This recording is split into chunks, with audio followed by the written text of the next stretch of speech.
47 से पहले हम जॉइंट फैमिली सिस्टम में रह रहे थे और 47 के बाद हमने अलग अलग अपनी कोठियां डाल इस्लामिया ने हिंद को गुंजाइश मिली यहाँ पर। फिर एक वक्त का धारा ऐसा बना कि उन भाइयों ने कोशिश की कि हम पीस ऑफ लैंड को अलग अलग कर लेते हैं और अलग अलग अपने नज़रिए पे ज़िंदगी गुजारते हैं और अपने अलग अलग नज़रिए पे ज़िंदगी गुजारना कोई ऐसी अलग बात नहीं। दिल्ली को भी दिल्ली बनाया है, इसी सब कॉन्टिनेंट ने बनाया और ये दोनों मिस्ट्री है, खुदा की मिस्ट्री है।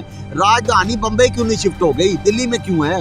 लहंदा पंजाब ते चढ़दा पंजाब, इसमें कुछ अजीब से राज हैं। धर्मिंदर साहब वहाँ से हैं, गोविंदे क्या बावजदाद यहाँ से हैं। आप एक्सट्रीमिज्म कहते हैं, उसे मैं बंद जहन के लोग कहूँगा, बंद जहन के लोग बंद गली में घुसे हुए। ये जिसे आप एक्सट्रीमिज्म कहते हैं, तशद्दुद आमेज़ी कहते हैं, शिद्दत आमेज़ी कहते हैं, शिद्दत पसंदी कहते हैं, ये सब का सब है ही बंद जहनों की वजह से, संगीन जहनों की वजह से। भारी भरकम पत्थर उठाए फिर रहे हैं आप, कौमें अपने नज़रिए पे पनपती थी। ये ठीक है, हंगर होगी, भूख होगी, लेकिन बहरहाल कोई नज़रिया भी होना चाहिए। मैंने अपने घर की इक्तिसादी हालत देखनी, मैं घर के यूनिट से शुरू करूँगा, तो मैंने बहरहाल उसकी एक इक्तिसादी हालत को भी देखना है। लेकिन इसका ये मतलब नहीं है कि अब मैं अपने सारे नज़रिए ही बेच दूँ। आओ दिल को करीब ले आएँ, नफ़रतों के दिए बुझा दें हम, नफ़रतों के दिए बुझा दें हम। वक्त की कुछ गहराइयों के अंदर, वक्त के जज्बात के साथ इंसानों के मिजाज में बहुत ज़्यादा तब्दीली आती है। इंसान वक्त के ज़रिए ही सब कुछ सीखता है, सोचता है, समझता है। आज मैं मौजूद हूँ नासिर बाग के अंदर। नासिर बाग एक बहुत ही मशहूर बाग जो कि माल रोड के संगम पे वाक़ है। इधर हम मौजूद हैं तो मेरी चलते फिरते नज़र, आज मैं आपको क्या बताऊं। अरे अस्सलाम वालेकुम प्रोफेसर साहब। वालेकुम सलाम। कैसे हैं सर? मुझे ये बताएं, सर्दी की सर्द शामों में आप क्या मुतालिया कर रहे हैं? सर ये एक नौजवान की कहानी है जो अज़्म व हिम्मत का इस्तारा है। एक ऐसा नौजवान जो अपनी मिसाल आप है, जो इस्तेदाद रखते हुए एक जिस्मानी इल्लत का शिकार हो गया। मैं इल्लत लफ्ज़ ज़रा एहतियात से इस्तेमाल कर। तो आज मैं बैठना चाहूँगा नाजरीन, ये तो एक अज़राहे तफन्नुन, अज़राहे मज़ा आपके लिए एक छोटा सा सेगमेंट बनाया था। मेरे साथ नन अदर दैन मौजूद है प्रोफेसर ज़िशान साहब, ज़िशानुल हसन साहब, सैयद ज़िशानुल हसन। किसी तारुफ के मोहताज नहीं है। लाहौर का कल्चर, लाहौर की सिविक सेंस, लाहौर का जिसे कहते हैं ना एक ओरा, और जो लाहौर की एक प्रेस्टीज है, उसको जिस तरह इन्होंने वाज़े किया है, मेरे ख़्याल से मेरे पास उन अल्फाज का ज़ख़ीरा मौजूद कम पड़ जाएगा। इनकी अदब की, इल्म व अदब की जो खिदमात है, फ़ारसी के लिए जो खिदमात है, बरे सगीर के ख़ित्ते की एक मशहूर ज़ुबान जिसको आज जिसा कहते हैं ना किस्सा पारीना बन गई है वो। Sir over to you. अस्सलाम वालेकुम। बिस्मिल्लाह। वालेकुम अस्सलाम जी। जीते रहिए, सलामत रहिए, बाअदब बामुराद होते हैं और आप वही मुराद हैं हमारी मुल्क के कौम की। हमारा जो आज का टॉपिक है बेसिकली, या गुफ्तगू का मौजू है, वो हिंदुस्तानी पाकिस्तानी कल्चर की इख्तरा, उसका जिसे कहते हैं कहाँ से वो शुरू हुआ, किस तरह उसकी इब्तिदा हुई, पाकिस्तान और का जो दो कौमी नज़रिया, उसके बारे में भी बात करेंगे। दोनों कौमों के दरमियान ताल्लुक़ की भी बात करेंगे एक अदबी नज़र से, क्योंकि एक याद रखिएगा, एक शायर जो होता है और एक लिखारी जो होता है, वो एक नहीं कई ज़िंदगियाँ जीता है। और आपको पता है हिंदुस्तान और पाकिस्तान का लिटरेचर भी बहुत मिलता जुलता है। सर अब आपकी तरफ है ये माइक, आप ही बताइए, आपसे ही सीख रहे हैं हम। जी बिस्मिल्लाह। वो कहते हैं कि फसाने का मैं आगाज़ कहाँ से करूँ, रब्बे जलील की ज़ात बाबरकत बड़ी है। अभी जब आप जिक्र कर रहे थे, इंट्रो भी ले रहे थे, मुझे ये पूरी सड़क ज़हनो गुमान में आ रही थी।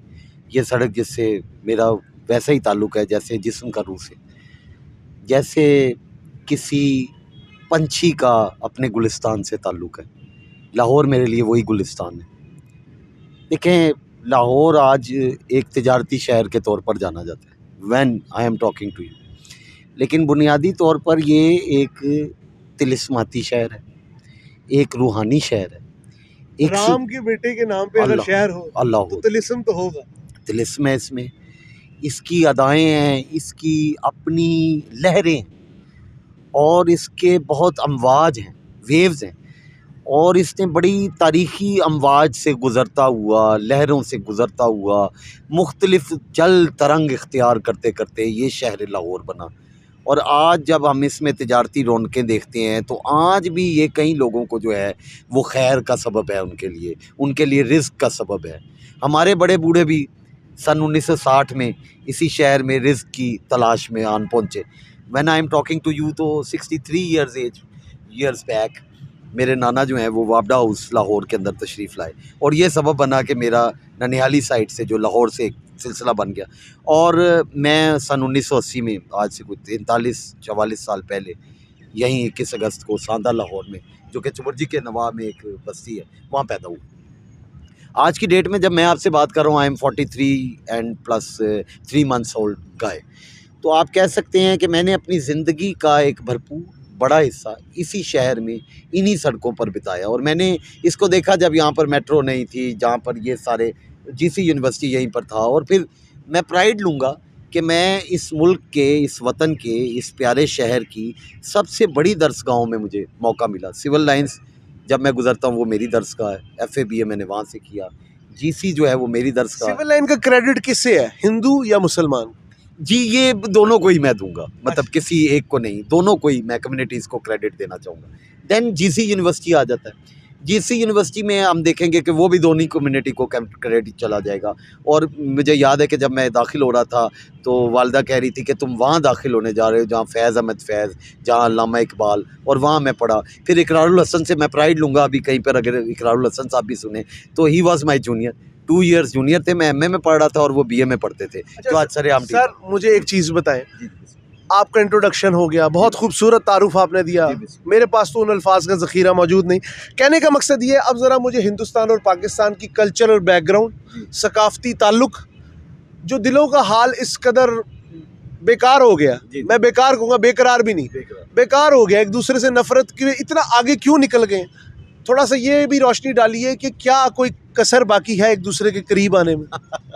अच्छा, वैसे ये बड़ा चुभता हुआ और बड़ा अजीब सा वाक़तन एक सवाल है। देखिए सर, एक बात है, मैं कह रहा था कि अभी आपको क्या मिसाल पेश करूं जब आप हिंदुस्तान पाकिस्तान की मिसाल पेश करें। सर देखिए, एक ही वो, हम अगर अपनी कोलोकियल लैंग्वेज में बात करें, छाबियों में, चंगेरों में खाना खाने वाले भाई जब बड़े होते हैं और बाप अगर उनके दरमियान एक विरसा छोड़ जाए, एक तरका छोड़ जाए, तो उस पर वो भी झगड़ने लग पड़ते हैं। तो just take it like that कि एक पीस ऑफ लैंड था और है, जो पीस ऑफ लैंड डेफिनेटली हम कोई बाहर से, अरब से या ईरान से तो उठा के लाए नहीं, वो यहीं पर मौजूद था। और वो हज़ारों साल से, जब से ज़िंदगी और धरती का वजूद है, वो यहीं मौजूद था। और वहीं पर इस्लामिया ने हिंद को गुंजाइश दी, हिंदुओं ने ही गुंजाइश दी कि हम यहाँ पर बस सके। हमारे आबाओ अजदाद यहाँ पर आए, मैं सैयदुन नस्ब हूँ, हमारे आबाओ अजदाद 500 साल पहले, 1000 साल पहले इसी खित्ते में आकर आबाद हुए, तो यहाँ गुंजाइश मिली ना हमें। तो मैं ये कहूँगा कि इस्लामिया ने हिंद को गुंजाइश मिली यहाँ पर। फिर एक वक्त का धारा ऐसा बना कि उन भाइयों ने कोशिश की कि हम पीस ऑफ लैंड को अलग अलग कर लेते हैं और अलग अलग अपने नज़रिए पे ज़िंदगी गुजारते हैं। और अपने अलग अलग नज़रिए पे ज़िंदगी गुजारना कोई ऐसी अलग बात नहीं है, ये बिल्कुल ऐसे ही है कि एक बंदा जॉइंट फैमिली सिस्टम में रह रहा था, वो हमारा था। 47 से पहले हम जॉइंट फैमिली सिस्टम में रह रहे थे, और 47 के बाद हमने अलग अलग अपनी कोठियाँ डाल दी। बहुत बड़ी बात की आपने कि हिंदुस्तान और पाकिस्तान, हिंदू, मुस्लिम, सिख, ईसाई, हम लोग एक फैमिली थे। जी बिल्कुल है। और फैमिली में इख्तिलाफ होते हैं। जी हो, इख्तिलाफ का ये मतलब तो नहीं कि एक दूसरे से सलाम भी ना लिया जाए। जी अल्लाह अकबर, ये वाकई एक पॉइंट है। अब पॉइंट उसमें एक्चुअली उस प्लॉट के अंदर ना एक प्लॉट ऐसा भी था जो कंट्रोवर्शियल बन गया, हमारे दरमियान मुतनाज़े बन गया। कश्मीर इशू में यकीनन विदाउट एनी मतलब लगी लिपटी रखे बगैर या किसी लोजत के, वाक़तन बात करूँगा कि वो कश्मीर भी एक हमारे दरमियान पॉइंट रहा जिसके ऊपर बड़ी लेदे हुई बातचीत हुई। डेफिनेटली वो हमारे एक ख़ास मकतब फ़िक्र का और अप्रोच, हम उसके बारे में भी एक रखते हैं। खैर मैं उस बहस में नहीं जाऊँगा, हमें लिटरेचर की बात करनी। लिटरेचर पे आते हैं, कमिंग बैक सर, इस्लामिया ने हिंद कैसे आए यहाँ पर, ये मोटी मोटी बात हम कर लेंगे वरना तो बहस बहुत लंबी है। मोहम्मद इब्ने कासिम की तरफ भी रेफरेंस दिया जाता है 712 ईस्वी में। आप मोहम्मद बिन इब्ने कासिम को एज अ राइटर, इख्तिलाफ है हिस्ट्री में, मैं ये नहीं कहता, कुछ का हीरो है, कुछ का विलन है, और कुछ लोग उसे कहते हैं कि बाबुल इस्लाम। मुझे कभी कभी थोड़ा मुस्कुराहट भी आई थी चेहरे पे, बाबुल इस्लाम क्या है, ठीक है। और राजा दाहिर को इतना विलन क्यों पेश किया जाता है? आपको नहीं लगता नसीम हिजाजी से ऊपर भी उठ के कुछ लिखने वाले हैं? जी जी जी बिल्कुल। ये तो सदियों तक ना, जब मैं आप एक टाइमलाइन में ये बात कर रहे हैं, मोहम्मद इब्ने कासिम की बात कर रहे हैं, राजा दाहिर की बात कर रहे हैं, तो ये तो एक लामुतनाही अनलिमिटेड बहस और डिस्कशन का आगाज़ आप कर रहे हैं। एक डायलॉग है जो होता रहेगा हिस्ट्री में, टाइम एंड अगेन होगा, ठीक है। मोहम्मद इब्ने कासिम कौन था? हम उसको हीरो इस सेंस में ले लेंगे, या किसी राइटर ने ले लिया कि वो एक सिंबल है अरब्स की अराइवल का इनटू द लैंड। हाँ हाँ, कि एक अराइवल ऑफ अरब्स है, उसके मतलब अब गुड और बैड डेफिनेटली अब अमवीद को आप किस तरह लेंगे। अब अगर आप मेरे से पूछें तो बनु उमैया जो है वो स्टिल एक सवाल, मैंने क्या देना है जवाब उसका, वो तो तारीख देती रहेगी कि बनु उमैया का क्या मामलात हैं। पर मैं उसको कहूँगा कि अरब प्राइड के तौर पर, बस इससे ज़्यादा मैं मुस्बत और मनफी बहस में नहीं जा सकता, चूँकि मेरे पास भी बहुत सी चीज़ें कहने को हैं और उसके दिफा में भी बहुत से लोगों के पास कहने को बहुत कुछ है, लेकिन वो एक हम सिर्फ मेटाफोरिकल कहते हैं ना, आपने छोटी सी बात को कहते हैं ना दरिया को कूजे में बंद कर दिया कि भाई बनु उमैया का एक आया सालार, ठीक है। अब बनु उमैया को कैसे लिखा गया, हिस्टोरियन ने कैसे लिखा है, ये बहस ज़ीशान ने नहीं छेड़नी, ये हिस्टोरियन से जाके जानती है, ये दुनिया जानती है कि बनु उमैया क्या है, उसका क्या मामला। ज़ीशान साहब, आप अपनी खामोश सोच को क्यों नहीं लोगों तक पहुंचाना चाहते? क्या कुछ पर्दा नशीर आज भी मौजूद है? जी एक्चुअल असल बात जो समझने की है, देखिए हम बड़े बंद मुआशरे के लोग हैं, हमारा सोच बहुत क्या गुटी हुई है, बहुत गुटी हुई है, थोड़ी गुटी हुई नहीं है, बहुत ज्यादा गुटी हुई। फिर मुसलमान तो ना हुए। अल्लाह अकबर। अगर हिंदू होना गाली है पाकिस्तान में, सिख होना 90-100 साल पहले इकबाल लिख के, इकबाल यहाँ से 2.5-3 किलोमीटर की दूरी पर मदफून है, अल्लाह उन्हें गरीक़ रहमत फरमाए, वो आज भी हमारे दरमियान गवाह की हैसियत से बैठे हैं। अल्लामा कहते हैं कि ज़बान ने कह भी दिया ला इलाहा तो क्या हंसी, दिलो निगाह मुसलमान नहीं तो कुछ भी नहीं। अब मुझे बताएं कि इकबाल तो 100 साल पहले सब कुछ बयान कर गए कि दिलो निगाह मुसलमान। मतलब ले सकता हूँ कि हिंदुस्तान और पाकिस्तान का मुसलमान सिर्फ हलक तक मुसलमान। देखिए, मुसलमान होना, सरे तस्लीम खम करना, सरेंडर करना अपने अल्लाह के सामने, इतने बड़े अल्लाह के सामने एक बंद ज़हन इंसान सरेंडर करेगा तो उसका ज़हन खुल नहीं जाएगा, वो बंद ज़हन के साथ ही सरेंडर कर रहा है। आपसे एक बात पूछूं, सरेंडर करने के मानी ही और हैं, उसके सरेंडर करने के मानी ये है कि उसका बाप सजदा करता था इसलिए वो सजदा कर रहा है। अब चे जाए कि एक इंसान पर वारदात कल्बी के साथ अल्लाह ताला जो है वो अल्लाह को वो देखे, एक ख़ास रंग में देखे, नूर को नूर देखे, ज़रा गौर करें, तारीकी में ना देखे, नूर को नूर देखे और कल्बन देखे, कॉर्डेली देखे, दिल से देखे, मन में उतर कर देखे, हैं रब रब कर दे बुढ़े हो गए, हैं पंडित मुल्ला सारे, रब दा खोज खुराना लभ्या है, कर कर सजदे हारे, हैं वो वाली शेर याद आ रहा है, वो कहते ने कि चाहे मस्जिद होए, चाहे मंदिर होए, चाहे होए गुरुद्वारा, ठीक है, उसके बारे में एक शेर है, कहते पत्थर दी इमारत है जिथे जाके बहंदे आ, तेरा पता नहीं मिलता उंज नाम ता लैंदे आ। जी जी बिल्कुल। इसमें मेरी थोड़ी सी, आप इसको थोड़ा सा आगे बढ़ाएं। जी जी एलेब्रेशन ये देखिए जी, अल्लाह जमालियात का इस्तारा है, वो एक नूर है और उसकी कोई जिस्म और जिस्मानियत नहीं। ये मैं तमाम मसालिक की स्टडी करके ये बात बड़ी कंसेंसस से बात करना, जिस्म और जिस्मानियत से मुबर्रा वो गॉड है। इवन तमाम मज़ाहिब भी जी जी जी जी जी पीछे तो यही कॉन्सेप्ट है। एग्जैक्टली, देखिए वो एक नूर का मंबा है और वो लाइट है, ये कुरान मजीद में वाज़ेह, ये नॉन कंट्रोवर्शियल टॉपिक है, तो वो तो पकड़ा ही नहीं देगा भाई। उस रब को महसूस कर सकते हैं उसके मौजज़ात से, और लोग आज मौजज़ों की बात करते हैं, उस पर काफ़ी इख्तलाफ और लेदे होती रही है एजाज़ पे और मौजज़ों पे। और भाई तुम्हारे बदन में चलने वाला ये जो पूरा सिस्टम है, अगर एक गुर्दे का अमल रुक जाए तो मैं वेंटिलेटर पे जाता हूँ, हैं, और मैं जो है मुझे इतनी मशीनें लग जाती हैं और डायलिसिस पे जाता हूँ, सॉरी, और अगर मेरा दिल और सांस का मसला हो तो मैं वेंटिलेटर पर चला जाता हूँ। ज़रा गौर करें, यानी हैवी मशीनरीज मुझे लगती हैं जो काम सर अंजाम देगी दुनिया के डॉक्टर, और वो रब मुझे बग़ैर मेरी मंशा के, बग़ैर मेरी मर्ज़ी के, बग़ैर मेरी काविश के, जब मैं हमज़ा भाई से बात कर रहा हूँ और अपना इंटरव्यू दे रहा हूँ, मेरा दिल भी चल रहा है, मेरे गुर्दे भी चल रहे हैं और फ्री ऑफ कॉस्ट वो मुझे ये दे रहा है। भाई तुम्हें किस मौजे का इंतज़ार है, किस मेरिकल, किस करिश्मे का तुम इंतज़ार कर रहे हो? वो है वो रब, और उस रब को नहीं, सॉरी टू से, ना हिंदू ने समझा ना मुसलमान ने समझा। ये तो मैं कैटेगोरिकली कैमरे का सहारा लेके कह। अच्छा चले, एक और चीज़ बताएं, हिंदुस्तान की सभ्यता, हिंदुस्तान का कल्चर, हिंदुस्तान के लोग क्या आज भी उतने ही हमारे करीब हैं, या रिलीजियस एक्सट्रीमिज्म, एक ख़ास सोच ने दोनों मुल्कों को बहुत दूर कर दिया? हाँ, एक राइटर क्या सोचता है इस बारे में? मैं देखता हूँ कि जी जिसे आप एक्सट्रीमिज़म कहते हैं उसे मैं बंद जहन के लोग कहूँगा। बंद जहन के लोग, बंद गली में घुसे हुए, जिन्हें आगे रास्ता नहीं नजर आ रहा, ब्लाइंड और ब्लाइंड क्रॉस रोड्स पर खड़े हुए ये लोग हैं। और इनको खुद भी रोड्स पे बिल्कुल बिल्कुल क्रॉस रोड ही हुआ ना। ज़्यादा अपने दिमाग में। जी मुकम्मल तो देखिए दे डोंट नो, आगे एक्सीडेंट भी हो सकता है, ब्रूटल एक्सीडेंट हो सकता है, और वो वहाँ पे खड़े हुए हैं और वो ये समझ रहे हैं कि चूंकि वो ये समझते हैं कि वो अपनी गली में खड़े हैं, अपने चौक पे खड़े हैं, तो उनको कोई मार के नहीं जाएगा, जबकि रोड किसी की सगी नहीं होती, वहाँ पे ट्रैफिक किसी की सगी नहीं होती, उसने क्रॉस करके आपको डू यू चले। थिंक हिंदुस्तान और पाकिस्तान में रिलीजियस माइंडसेट ने ज़्यादा मसला किया है या पॉलिटिकल माइंडसेट ने ज़्यादा मसला किया? अगेन मैं बात बताऊं, रिलीजियस हो, पॉलिटिकल हो, कुछ भी हो, हमें बंद ज़हन ने नुकसान पहुंचाया। हम लोग क्या खुल के सोचते नहीं हैं? जी सर, आप कैसे खुल के सोचेंगे जब तक आप पैदा हुए, बॉर्न आप कुछ भी थे, आपकी एक आइडेंटिटी थी, है, आप मसद यानी आप पंजाब में पैदा हुए, आई डोंट नो आप किस शहर में पैदा हुए, किस कस्बे में पैदा हुए, वो एक आपका डाक खाना बन रहा है। उस डाक खाने से आगे आपकी एक मसल की भी कोई हैसियत है, जो भी है, उसके बाद मजहबी एक हैसियत है, दीन की हैसियत है। अच्छा, आपने अपने आप को अगर 30 40 50 साल सिर्फ उससे नथी रखा, देखिए नथी मेरा भी एक पूरा सिस्टम है, पूरे मैं भी एक डाक खाने से बिलोंग करता हूँ, लेकिन नहीं, वो ऐनक आपने उतार देनी है।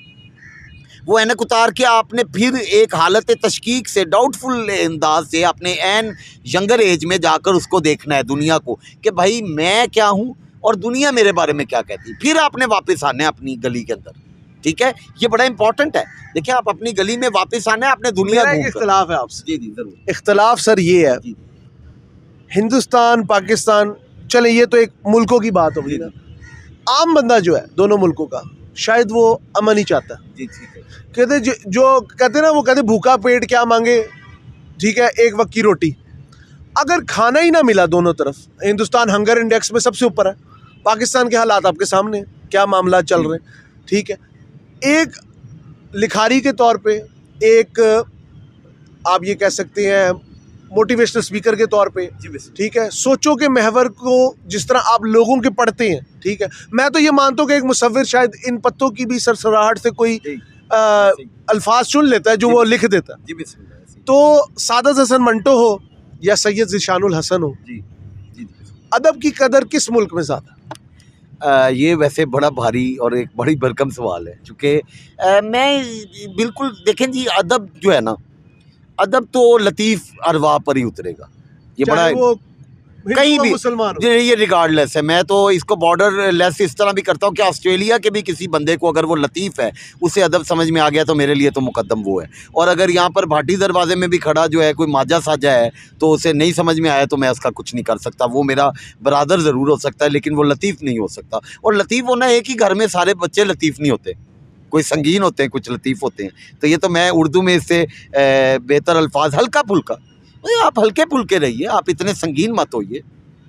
और ये जिसे आप एक्सट्रीमिज़म कहते हैं, तशद्दुद आमेज़ी कहते हैं, शिद्दत आमेज़ी कहते हैं, शिद्दत पसंदी कहते हैं, ये सब का सब है ही बंद ज़हनों की वजह से, संगीन ज़हनों की वजह से, भारी भरकम पत्थर उठाए फिर रहे हैं हम। एक कता कलामी के लिए माजरत, एक चीज़ बताएं, हिंदू मुस्लिम में इत्तेहाद 1000 साल रहा।